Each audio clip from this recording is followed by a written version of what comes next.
slowly. Mm-hmm. Then this woman came and stole it from my mother, Oh no. an inmate.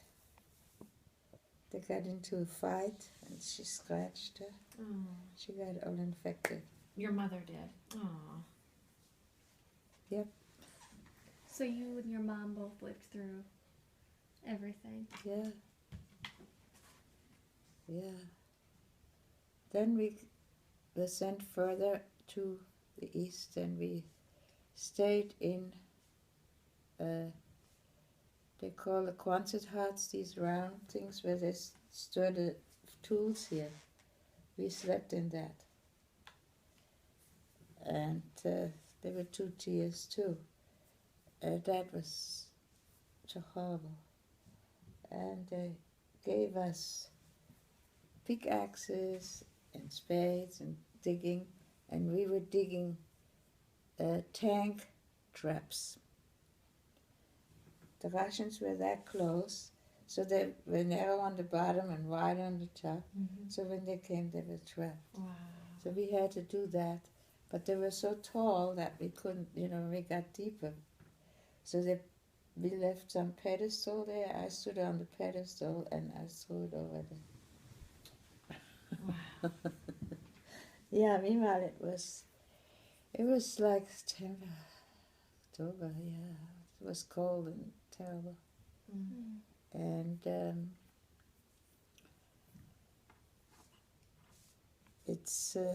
I was very sick too at the end. So anyway, I had to go. One time it led us through wetlands, Mm. and I got very sick, strep throat or whatever I had. They had to put me in the infirmary, which is not good. Mm. So it was then, in the meantime, New Year's and Christmas. And one of the SS men came into the infirmary and asked for me. When he came back from leave over the Christmas time, and he brought back to me an apple and potato salad. Oh. Wow. Yeah, that's another miracle. Yes. So I was so hungry, I was eating that potato salad that was very, very acidy, vinegary. Mm-hmm. Apparently it burned out all the germs. Wow. It healed me, Amazing. isn't it? Yes.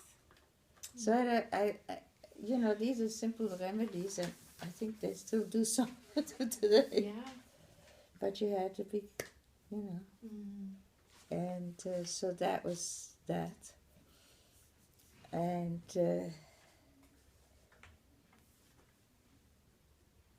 then we had to march. It was now January.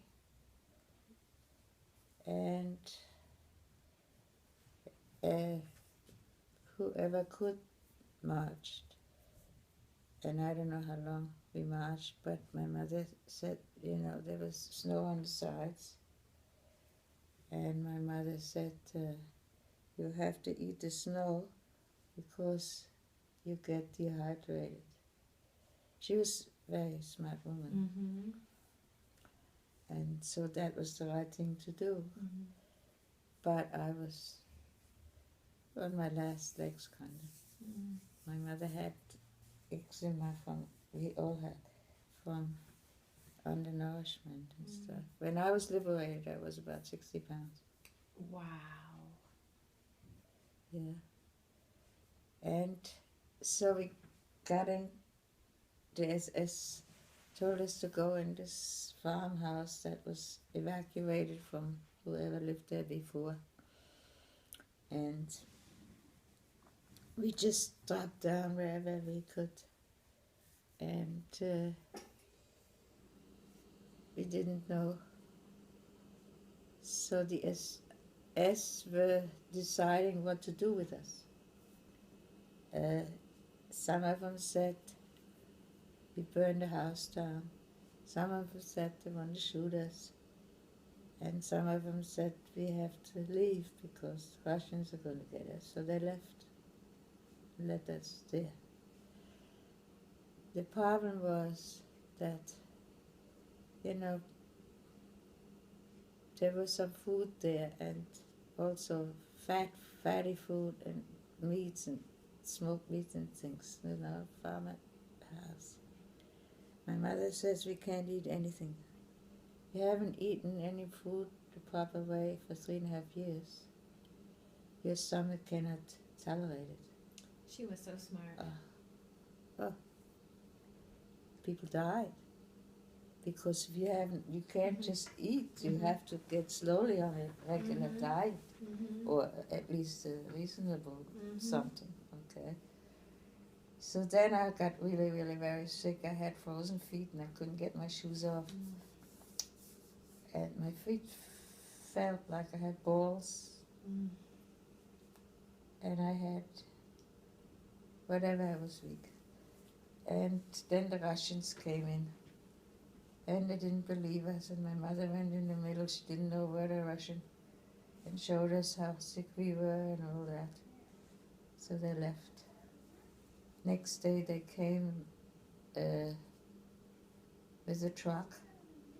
They loaded us onto a truck to the next town, Nowe Miasto, and that town was evacuated as well. There was no help, no doctors, nothing. So they put us into a former nursery where, you know, with little cots. And we were all infected with lice and everything. It was not good. Somebody found a can of turpentine and they washed our whatever had lice. Well, I got more sick, infected, of sores. So my mother tried to go to the nearest farmhouse, never knew who we were going to meet. And she wanted something, you know, and they gave her pig's rind, you know, the fat. That melted, that's kind of for the balls to, that helped. Wow. And then they gave us an apartment after a while, the city. But I wasn't well enough to do anything, and my mother healed a little faster, and some farmer, she could help with farming. So we got food through that. And we didn't want anything for nothing, and so they brought me some mending to do. And meanwhile, we hadn't heard from my sister, and one day a soldier came in, a Jewish underground soldier. And we wanted to get in touch with my sister. And and I remembered her address where she went after all these years. 125 Blackwell Road, Coventry. And she got it. This soldier, I don't know after how long, somehow got it through. And so she knew that we came out, actually. And but we had to wait so long the war was still going on in January. In the West, it was only April. So we couldn't get back to our town where we wanted to go back to. So we waited, and that soldier, we befriended a little bit, you know, he tried to help us. And he taught me Yiddish to speak. And it was, you know, it was some kind of a hope put into us. But we were not. And the trains were going, and then finally we tried to get back, and after we went to Warsaw, and my mother wanted to get papers, and then, they didn't know anything about anything. So we got onto a train, any train that went west, we just got on. Mm-hmm. That's how the whole chaos was with refugees over there. It was awful. Mm-hmm. But we wanted to get back and try to get in touch with my sister and my aunt. There's an aunt here. Mm-hmm. And finally we arrived in Duisburg, in the town where I lived before too. And we went to the mayor of the town, wanted to know who came back. So it was my friend I met in Stutthof. And he had lost everybody. Mm-hmm. He was the only survivor. Wow. And his mother and sister drowned on a boat like that, like I Oh. told you. He was in Buchenwald, and he got saved by an inmate.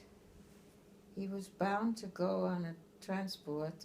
A gassing for the Jewish camp was supposed to be eliminated. And this man apparently knew about it. And he gave him a number of a dead man. And that's how he was liberated. He was saved. Wow.